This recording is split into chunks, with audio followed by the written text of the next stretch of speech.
त्यांच्या सहकार्यामुळे वेळेला तर आम्ही आता नको ग्रुपला बोलवायला, खूप संख्या झाली, अशी वेळ आली. तर खूप चांगल्या पद्धतीने आपण इथली रोपं जगवली, टिकवली. आज तुम्हाला टेकडीवरती थोडीशी हिरवळ दिसते बघा, हिरवळीची झाक आहे. तर हे आपल्या यशस्वीतेचं ते द्योतक आहे की गवत आलं आहे म्हणजे त्या झाडाची हिरवळ झाली. आपण आता पाऊस सुरू होतोय, पावसाळी हवा आहे, खूप छान वारं आहे, म्हणून आपण थोडीशी विश्रांती घेतो त्या झाडांना पाणी घालण्याच्या उपक्रमातून. काहींना चुकल्यासारखं वाटणार आहे, छोटी छोटी तर किती, आता ही तिसरी वेळ असेल आलेली. तर आपण आता डिसेंबरपर्यंत विश्रांती घेतो. सातशे झाडं म्हणजे समुद्रामधलं बशीवर पाणी पडतं. त्या प्रमाणामध्ये वृक्षतोड होतीये, त्या प्रमाणामध्ये रस्ता रुंदीकरण, डेव्हलपमेंटच्या नावाखाली झाडांची कत्तल होते. दुसऱ्या बाजूला आपण वाहनांच्या प्रदूषणाच्या माध्यमातून कार्बन डायऑक्साईड सोडतोय, एसीचा वापर वारेमाप करतोय, गाड्यांचा वापर वारेमाप करतोय. सिमेंट गरजेचं आहे, परंतु काही वेळेला गरजेच्या पलीकडे जाऊन अतोनात वापरतो. ह्या सगळ्याचा परिणाम या पर्यावरणात होतोय. त्यामुळं 700 झाडं लावली, 7,000 लावली तरी फार मोठा फरक या पर्यावरणात पडला अशातला भाग नाही आहे. पण एक सुरुवात म्हणून आहे, एक राज्यव्यापी पर्यावरणाची गोष्ट आहे. त्या राज्यभरातल्या वेगवेगळ्या गावातल्या लोकांनी विजिट केलं. जानेवारी टू मे अखेर 5,000 खर्च करून इथं आता आपण चहाची व्यवस्था असेल, एरवी आपण आपल्याला ते शक्य नाही आहे. प्रत्येकजण स्वतःसाठी येतं, स्वच्छ श्वास मला पाहिजे, तुम्हाला पाहिजे, आपल्या सगळ्यांना पाहिजे. तर राज्यभरातून त्या 5,000 माणसं एखाद्या शहरामध्ये दर शनिवारी जातात आणि झाडांना पाणी घालतात, बदलमोड करून जातात, स्वतःचा वेळ खर्च करून जातात. आणि हे एक चांगली सुरुवात आहे, मला असं वाटतं. तर आपण आता सुरुवात केलेलीच आहे, तर आपल्याला आता थोडं पुढं जावं लागेल. पर्यावरण क्षेत्रातल्या शहाणी जी माणसं आहेत, ज्यांना दूरदृष्टी आहे, ती असं म्हणतात की 2050 नंतर टिकलं नाही शंका. हे काय नॅस्ट्रोटाईम असं भवितव्य आहे, सगळं बाकीत नाही आहे. हे बाकीत आहे ज्या पद्धतीने पर्यावरणामध्ये प्रदूषणाचं प्रमाण वाढतं आहे. प्रदूषणाचा फक्त आपण एक अँगल बघितला, आपण झाडं लावणं हा फक्त एक अँगल बघितला. पाण्याचं प्रदूषण आहे, पण काहीच केलं नाही, काही करतही नाही. हवेचं प्रदूषण मोठ्या प्रमाणात वाढतोय. त्यातला एक भाग, एक छोटा भाग म्हणजे आपण झाडांना पाणी घालणं किंवा आपण झाडं लावणं, हा एक त्यातला भाग. हवेचं प्रदूषण आहे, पाण्याचं प्रदूषण, आपल्या रोजच्या सुद्धा प्रदूषण, प्लास्टिकचा वारेमाप आपलं आरोग्य आणि आपलं जीवन दिवसेंदिवस कमी करतं. 70, 80, 75 हे आपले सिनियर सिटीजन इथं आहेत. आणि पण आपण बघू का नाही, मला बहुतेक कदाचित त्याचं उत्तर नाही असं. कारण पर्यावरणाचा ऱ्हास मोठ्या वेगाने, ज्या वेगानं 5 वर्षामध्ये पृथ्वीचं तापमान 0.2 वाढलं.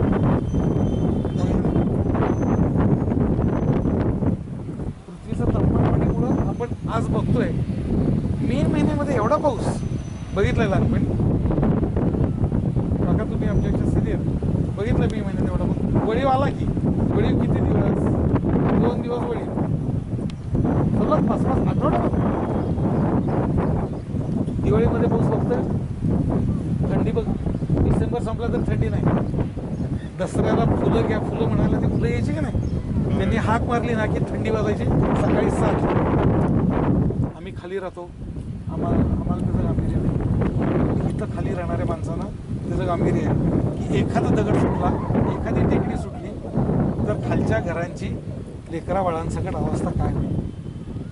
आता ते 17 बसवलंय, ते बसवलं. आता ह्यात बदल करता येईल का, तर कदाचित करता येणार नाही. पण किमान आपण ते धोके कमी करू शकतो. त्याच्यासाठी आपल्याला किल्ल्यावरती झाडं लावायला लागतील. तर ती माती धरून ठेवतील, नाहीतर माती ठिसूळ झाली तर पाऊस सगळं घेऊन जाणार आहे तुमच्या माझ्या सगळं. वृक्षारोपण करायचं असेल तर हरित साताराच्या पुढाकारानं, सातारा नगरपालिकेच्या मदतीनं जिथं शक्य आहे तिथं आपण 5 फूट उंचीची चांगली झाडं देतो. सगळी आपली भारतीय झाडं असतील, तुम्हाला यादी देतो, त्यातलं कुठलं पाहिजे सांगा. वेगवेगळ्या प्रकारची झाडं लावू, फक्त नुसतं चाफा म्हणजे चाफाच लावला असं नको करायला. मिक्स लावूया. तुम्हाला मिक्स झाडं आपण 5 फुटापर्यंत झाडं देऊ. पण फक्त एकच झाड कसं लावायचं ते पण सांगू. झाड लावताना तुम्हाला मार्गदर्शन करायला आमच्यातले 2 ज्यांनी यापूर्वी वृक्षारोपण केलं आहे आणि त्यांना पद्धती, शास्त्रोक्त पद्धती माहिती आहे, त्यांना सोबत तुमच्या ठेवू. तुम्हाला एकटा मी कुठंच सोडणार नाही आहे. पण वर्षभर त्या झाडांची जोपासना तुम्हाला करायची. पावसाळ्यामध्ये पाणी घालायला लागणार नाही, पण डिसेंबर टू मे ज्या पद्धतीनं आपण किल्ल्यावरती झाडांना पाणी दिलं, तसं तुम्ही तुमच्या कॉलनीमध्ये ही जी झाडं तुम्हाला दत्तक म्हणून दिलीत त्याला तुम्हाला पाणी घालायचं.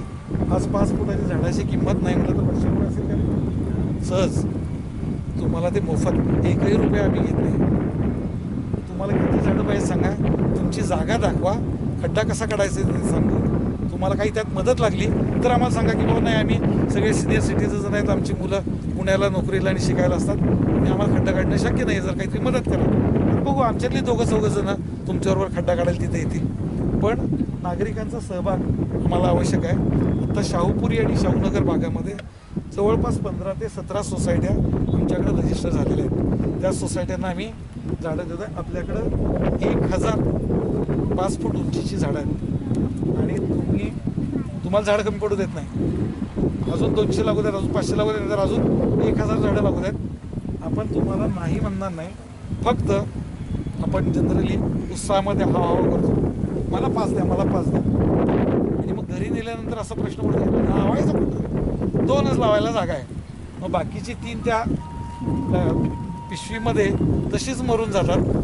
ते धड तुम्हाला पण उपयोगाला येत नाही, कोणाला उपयोग. तुमचा एरिया कुठं आहे सांगा, तिथं आम्ही येतो. आमच्यातले तज्ज्ञ तुम्हाला सांगतील एवढ्या एरियामध्ये एवढीच झाडं लावली पाहिजेत, 2 झाडाच्या मध्ये एवढं अंतर असलं पाहिजे. तुमच्या इथं 12 झाडं बसतात, तुम्हाला मी 12 देतो, अगदी 13 देतो. तुम्ही सांगा तुमच्या मित्रांना, ओळखीच्यांना, नातेवाईकांना सांगा जे सातारा शहरात राहतात. आत्ता आपण सातारा शहरापुरता करतोय. आपली ताकद सगळे प्रत्येकजण आपापला व्यवसाय करून करत असतात, त्यामुळे आपली ताकद मर्यादित आहे. आपण किमान सातारा शहर तर आपलं हिरवं करूया, मग आणखीन पुढं शेजारच्या तालुक्यांमध्ये आपण नंतर जायचं त्यावेळेला जाऊ. अशा पद्धतीचा आपला हा उपक्रम आहे. आमच्यापैकी कोणाशी संपर्क साधा. तुम्ही हरित सातारा ग्रुपवरती आहे, तिथं ग्रुपवर जर तुम्ही सांगितलं की मला झाडं पाहिजेत किंवा आमच्या सोसायटीमध्ये झाडं लावायची, तर तुमच्या सोसायटीत येऊन आपण झाडं लावताना सुद्धा तुम्हाला मदत करू, खड्डे काढताना मदत करू. तुम्ही आलात तर आणखीन उत्तम होईल. तुम्ही जर म्हटलं आम्ही झाडं खड्डे काढतो, तुम्ही फक्त झाडं आणून द्या, तरी चांगलं आहे. काही त्यांनी हे आलेलं आहे की आता एक दिवस आपण मीटिंग घेऊया, म्हणजे आमची तिथल्या आधी सगळे एकत्र जमूया, काय करता येईल, कुठे जागा झाडं लावता येईल हे सगळं बघूया, मग तुम्हाला कॉन्टॅक्ट करून. आता मी सांगितलेलं आहे की आपल्याला झाडं मिळतील, जागा मिळेल, माणसं मिळतील, सगळं मिळेल. फक्त आधी आपण एकत्र येणं जास्त महत्त्वाचं आहे पहिल्यांदा. आणि कुठे लावायची, कशी लावायची आणि त्याची जबाबदारी कोण कोण कसं घेणं, की नुसतं लावलं आणि गेलं, आता मी गावाला निघाले, आता माझी बदली झाली, हे न होता कायमचं कोण कुठं इथं राहणार आहे आणि आज मी नाही, मला जमलं नाही, मला आज कुठं जायचं आहे, तर तू दुसऱ्याला सांगून द्या आज मी नाही आहे, तर तू आज माझं जे झाड आहे त्याला तू आज पाणी घाल.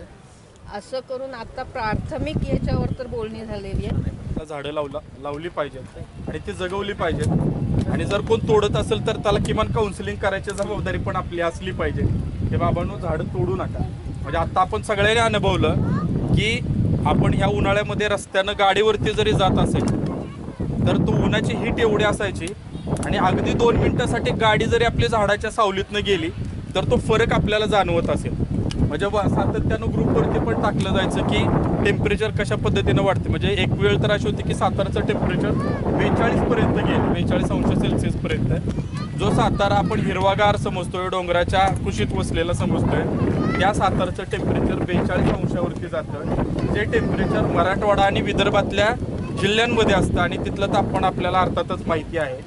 तर ते तापमान आता सातारमध्ये जर ती परिस्थिती असेल तर आपण समजून जायचं, कारण आपण तेवढं समजूतदार आहोत की आपल्या पुढच्या पिढीसाठी वातावरण किती धोक्याचं होत चाललेलं आहे. दादांनी सांगितलं स्टँडचा परिसर, पोवई नाक्याचा परिसर आणि राजवाड्याचा परिसर जो आहे तो कोणत्या पातळ्यांवरती आहे.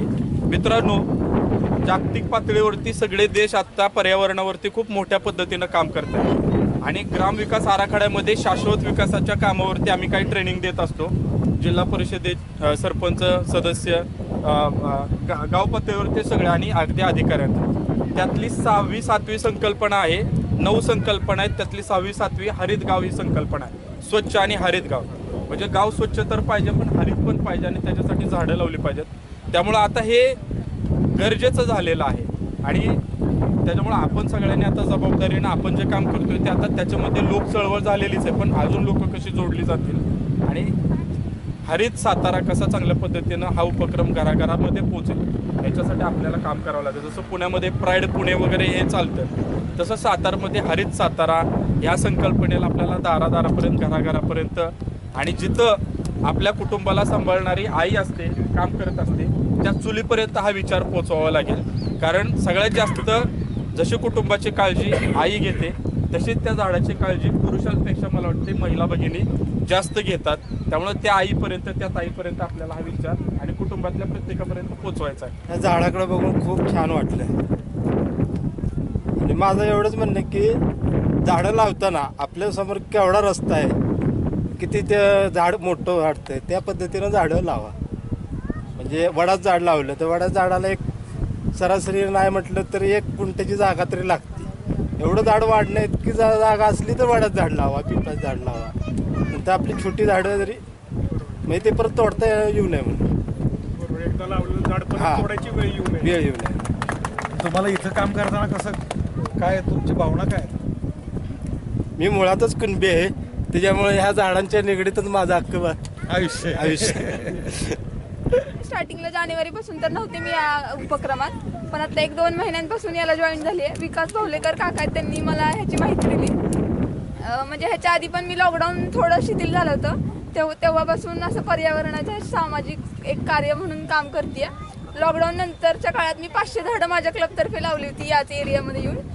त्याच्यानंतर आता हा एक उपक्रमाला जॉईन झाली आहे. तर इथून पुढे मी एवढी गॅरंटी देऊ शकते की इथून पुढे असे जेवढे इव्हेंट मला कळतील, माझ्यापर्यंत माहिती मिळेल, मी प्रत्येक इव्हेंटमध्ये माझ्या क्लबच्या मुलांना घेऊन येईल आणि झाडं लावायचं असतं. काही कुठलाही उपक्रम असते, आता 4 भिंतीची स्वच्छता असते, बरेच उपक्रम क्लबतर्फे केले. यवतेश्वरच्या एरियातली स्वच्छता असते, लॉकडाऊन नंतर 500 झाडं लावली. आता झाडांना पाणी घालायचं एक उपक्रम. अशा बऱ्यापैकी म्हणजे माझ्या क्लबतर्फे थोडे छोटे का होईना जमतील असे इव्हेंट केलेत. पण इथून पुढे पण जेवढे इव्हेंट माझ्यापर्यंत पोहोचतील तर प्रत्येक इव्हेंटला मी क्लबची मुलांना घेऊन येण्याचा प्रयत्न करेन. कामामुळे काही येता आलं नाही, पण रिसेंटली 1-2 महिन्यापूर्वी इथं येता आलं. मुळात ही संकल्पना एक पर्याय आहे. आव्हानं किती मोठी असली तरी एक आपण काहीतरी करू शकतो. हे पर्याय हरित ग्रुपमार्फत आला तरी सर्वांना मी विनंती करतो की हरित ग्रुपची संकल्पना उदयाला आली त्याबद्दल सर्वांनी टाळ्या वाजवाव्यात. LBSचा NSSचा स्टाफ आहे किंवा स्टुडंट स्ट्रेंथ आहेत. इथं शाहूनगरमध्ये मी रिसेंटली राहायला आलो आहे. जरी झाड लावणं मला शक्य झालं नाही, शक्य होऊ शकलं नाही इथनं पुढं, तरी पाणी घालण्याचं काम तुम्ही प्रामाणिकपणे करू शकतो. शनिवार रविवारी तर मी फुल सॅटर्डे संडे देऊ शकतोय. NSSचा मी एक सदस्य आहे. 300 जणांचं विद्यार्थ्यांचं संकुल आहे तिथं. आता कॉलेजला उन्हाळ्यामुळे सुट्ट्या आहेत, नाहीतर तर जून जुलै झाला की झाडांना आळी वगैरे घालणं किंवा काय करता येईल ते नक्की करेन. झाडाला पाणी घालणं हे 100% करू शकतो. एक वेळ झाड लावता येणार नाही कारण का जागे अभावी इथं प्रॉब्लेम येऊ शकतात, पण पाणी घालण्याचं काम नक्की करू शकतो. धन्यवाद. मला असं वाटतं की माझं म्हणणं असं आहे की ज्यावेळेला आपल्या घरात बाळ जन्माला येतं, ज्यावेळेला बाळ जन्माला येईल त्यावेळेला आपण त्या बाळाचं जसं संगोपन करतं तसंच आपण त्या बाळ जन्माला आल्यावर एक झाड लावावं आणि त्याचं संगोपन हे आपण चांगल्या पद्धतीनं मूल आपलं जसं जसं वाढेल तसं त्या झाडाचं संगोपन केलं पाहिजे असं माझं वैयक्तिक मत आहे. मी या टेकडीचा साक्षीदार आहे. आमचे मित्र कन्हैयालाल पुरोहित आणि इतर मित्र निखिल असतील आणि आता शैलेंद्र यांनी हा जो उपक्रम घेतला त्यामध्ये अनेक ग्रुप चांगले सामील झाले. त्यात कराटे ग्रुपच्या आमच्या मिलिंद मोठेंची कन्या ती मोठ्या उत्स्फूर्तपणे सहभाग झाली आणि विशेष अभिमान वाटतो की प्रत्येक सातारा शहरातले अनेकविध ग्रुप येऊन इथं काम करून गेले आणि त्यांची संकल्पना अजून चांगली आहे की आपण हरित सातारा बनवायचं आहे. तर त्यासाठी हरित सातारा आम्ही चांगल्या पद्धतीने प्रयत्न करू. मी हरित सातारा सदस्य असून आणि मी कुणबी समाज संघ याचा सुद्धा एक सदस्य आहे आणि आमचे एक 12-15 लोक आहेत. तर ज्या ज्या वेळेला अडचण असेल किंवा कधी अडचण नसेल तेव्हा आमचे सगळे कार्यकर्ते श्रीराम बोडवे म्हणा, गोविंद बेलकर म्हणा, सुरेश झेपले, अंकुश मांडवकर, शंकर रेवाळे हे रिटायर्ड माणसंसुद्धा नवरत असतील, रिटायर्ड माणसंसुद्धा येऊन इथं काम करतात की आम्हाला प्रेरणा आहे आणि आम्हाला आवड आहे. आम्ही आंब्या फणसाच्या झाडात वाढलेली लोक आहे. आम्हाला अजूनही आवड आहे की सातारा आपला हरित बनवायचा आहे आणि ह्या ग्रुपबरोबर आम्ही कायम राहू आणि जोपर्यंत हरित साताराची मागणी आहे तोपर्यंत आम्ही प्रत्येक वेळेला प्रयत्न करू. एकच ध्यास, एकच ध्यास, येऊन येऊन येणार कोण, येऊन येऊन येणार कोण. पण आतापर्यंत कार्य केलेलं आहे. या एकीचं साधारण 5,000 लोकांनी इथं श्रमदान केले आणि ह्या 5,000 लोकांच्या एकीचे बळ जसं असतं तसंच हे निसर्ग आपल्याला एकीचे फळ देणार आहे आणि हे फळ आपल्याला सगळ्यांना चाखायला, सगळ्यांना गोड नक्कीच वाटेल. अशा मी हरित सातारा आणि या सर्व ग्रुपला शुभेच्छा देतो. या पर्यावरण क्षेत्रात काम करतोय त्याचं सर्व श्रेय हे आम्ही हरित ग्रुपला देतो. कारण का एवढ्या दीर्घकाळ काम करणं निस्वार्थीपणानं प्रत्येकालाच अवघड असतं. हरित ग्रुपनं आमच्या ग्रुपचा जो सत्कार केला कुर्णेश्वर मॉर्निंग वॉक ग्रुपचा, त्यामुळं आम्हाला एक नवं चैतन्य निर्माण झालं. प्रत्येकाला वाटलं राव कोणतरी आपली दखल घेते आणि यामुळं आज आम्ही कुर्णेश्वर मॉर्निंग वॉक ग्रुपच्या वतीनं जवळजवळ 3,000 झाडं लावलेली आहेत. त्यातले 1600-1700 झाडं जगलेले आहेत आणि आज जो हरित ग्रुपनं हा जो आपल्या अजिंक्य ताऱ्यावर झाडांना पाणी घालण्याचा जो उपक्रम घेतला त्यात पहिल्यांदाच मी सहभागी झालो. काम करताना इतकं चांगलं वाटलं कारण इथं योग्य नियोजन होतं. आपले सर्व जे हरितचे पदाधिकारी असतील, आपलं फक्त काम होतं की आपल्याबरोबर इतरांनाही आपण सांगायचं आणि या इथं प्रत्येक शनिवारी झाडांना पाणी घालण्यासाठी तर इतर लोकांना, ग्रुपला, काय राजकीय पक्षाचे कार्यकर्ते यांना आपण इथं आणलं आणि त्यामुळे असं एक वातावरण सातारा शहरात निर्माण झालं आहे की हरित ग्रुप हा पर्यावरण क्षेत्रात फार मोठं चांगलं साताऱ्यात काम करतं आहे. आज आपण गल्लोगल्ली कुठं जरी गेलो मी तरी आम्हाला विचारतात म्हणजे ओळखतात का, तर हे हरित ग्रुपमुळं. तर असंच आपण सर्वांनी एकत्र येऊया आणि हरित ग्रुपचा जे उद्देश आहे की सातारा हरित करण्याचा त्यासाठी आपण सर्वजणांनी एकत्र येऊन काम करूया. एवढंच बोलतो. धन्यवाद. अलीकडे ते गुडघेदुखीमुळं मी बंद झालेलं आहे. तरी आम्ही पूर्वी म्हणजे काय पदरमोड करून टँकर आणून आम्ही पाणी घातलेलं आहे. काय आवी बांधकर वगैरे त्या ग्रुपला आम्ही पाणी घातलेलं आहे. तर आता हे ग्रुपनं चांगलं म्हणजे उपक्रम केला आहे, त्यांचं अभिनंदन. आणि दुसरे एक आपली एक हे करा की सुंदर सातारा माझा सातारा, एकच ध्यास हरित सातारा. मला वाटतं गेली 5 महिने आपण दर शनिवारी भेटतोय. म्हणजे आपलं वीकली डेट म्हणतात तशी आपल्या सगळ्यांची वीकली डेट इथं होत होती. पहिला जो सुरुवात उपक्रमाची होती तेव्हा असं वाटत होतं की किती जण येतील आणि नंतर असं झालं की आम्हाला लोकांना अडवायला लागलं की थांबा आता या आठवड्यात ऑलरेडी आमच्याकडे 200 लोक आहेत, आता पुढच्या आठवड्यात तुम्ही या. तर हे सगळं कशामुळे झालं तर सातारकर खरंच तेवढं मनापासून सातारकरांचं पर्यावरणावर प्रेम आहे. फक्त अडचण काय होतीये त्यांना मोटिवेट करायची गरज. आणि मी जेव्हा हा एज ग्रुप बघते, तरुण मुलं जेव्हा बघते, छोटी छोटी मुलं जेव्हा येतात तेव्हा मला जास्त आनंद होतो कारण आपल्यापेक्षा जास्त सेन्सिटिव्हिटी या मुलांकडे आहे. आता ही एवढीशी दिसते पण हिनं 500पेक्षा जास्त झाडं ऑलरेडी लावलेली आहेत आणि परत यावर्षी तिला आणखीन काही करायचं आहे. मला वाटतं अशा काही मुलांना घेऊन अजून आपल्याला पुढचे काही चांगले उपक्रम घेता येतील. या सगळ्या गोष्टीची कन्सेप्ट राजपुरोहित सरांची होती आणि जसा तो रिंग मास्टर असतो हातात काठी घेऊन, त्यांनी कधी हातात काठी घेतली नाही पण तोंडात गोड शब्द होते आणि सगळ्यांचा पाठपुरावा करणं. अजिबात जास्त बोलायचं नाही. त्यांचा एखादा मेसेज सुद्धा तुम्हाला पळायला लावायला भरपूर असतो असे त्यांचे शब्दांचे बाण होते. कदाचित ते बाण आम्हाला टोचले नसते तर आपण इथपर्यंत आलो नसतो. आणि हे जे काही या 700-750 झाडं इतकी छान जगतायत, इतकी छान डोलतायत, हे सगळं बघून मला वाटतं हे सगळं सातारकरांचं क्रेडिट आहे. आपल्या प्रत्येकाचं क्रेडिट आहे. आपल्या कुटुंबानं आपल्याला इथं यायला परवानगी दिली.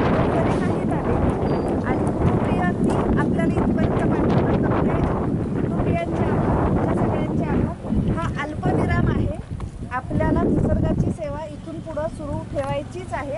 फक्त हा अल्पविराम आपण पाणी घालण्यासाठी देतोय. पर्यावरण रक्षणासाठी हरित सातारा आणि लोकमत असं आपण एकत्र प्रयत्न करायचे. आणि याच्यात अजून काय काय अपडेट करायचं आहे ते आपण व्हॉट्सअप ग्रुपवर आपल्या टाकू. तुम्ही सगळ्यांनी इतकी साथ दिली आणि सगळे एका हाकेला तुम्ही कायम आलाय, त्यामुळं लोकमत आणि हरित सातारा या दोघांच्याही वतीनं आपल्या सगळ्यांचे आभार. एकच देश एकच देश युनियन येणार कोण युनियन येणार कोण युनियन येणार कोण वडाच्या नावानं आंब्याच्या नावानं पिंपळाच्या नावानं लिंबाच्या नावानं